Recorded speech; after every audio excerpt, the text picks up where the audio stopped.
It's October 18th, 2023, and these are your headlines.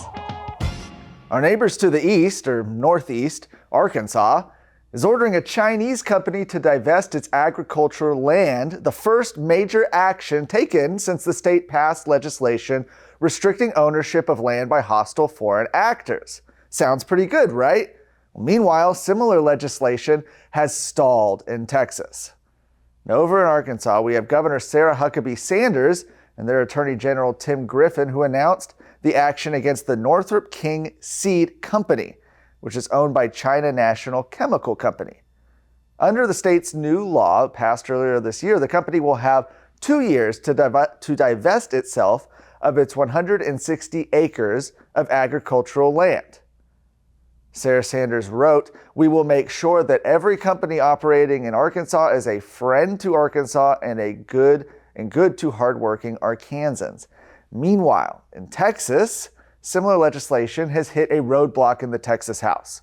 During the regular legislative session earlier this year, State Senator Lois Kolkhorst proposed a law, that was Senate Bill 147, that would have banned the ownership of Texas's agricultural land, mineral interests, and timber by citizens, companies, or governmental entities of countries designated by the federal government as threats to U.S. national security. Think Iran, North Korea, and yes, China.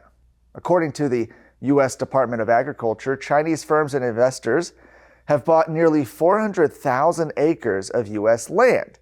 In 2021, for example, 130,000 acres in South Texas near Laughlin Air Force Base was purchased by a former member of the Chinese Communist Army.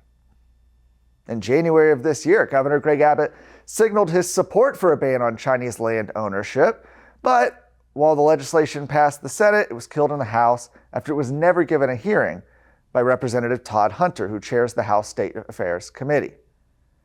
Since then, since the regular session ended in May, it has not been added to any of the now 3 special session agendas that the legislature has worked through, though Governor Abbott can always add any issues he chooses to the call at any time.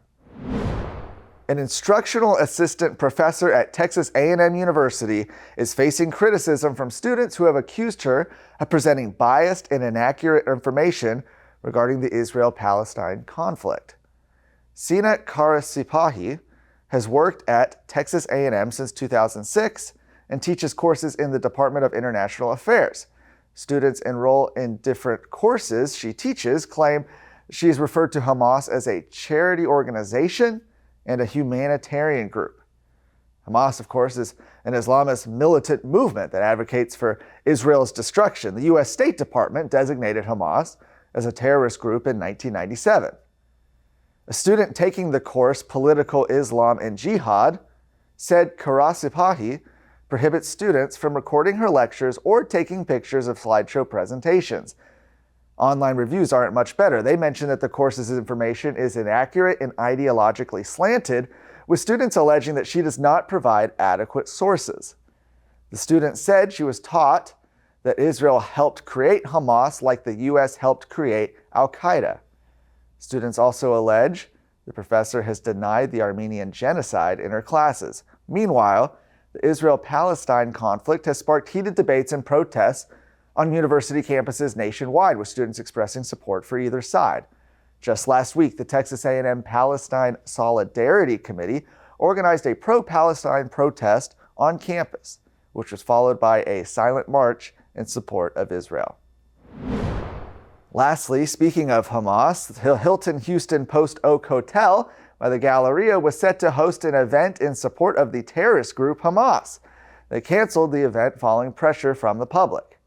The Seize the Moment U.S. campaign for Palestinian National Rights Conference was supposed to occur from October 27th through October 29th later this month. But with the conflict raging between Israel and Hamas, the upcoming event drew severe backlash.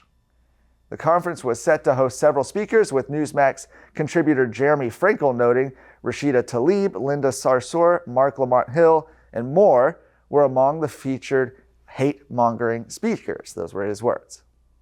After the criticism reached critical mass, Hilton announced its cancellation of the event. Once it was revealed that the Houston Hilton would no longer host the event, Governor Greg Abbott commended them for the decision, saying they were correct to pull the plug on the U.S. campaign for Palestine rights event hosted by Hamas supporters. Texas has no room for hate and anti-Semitism like that supported by Hamas. To see more stories of today, go to texasscorecard.com.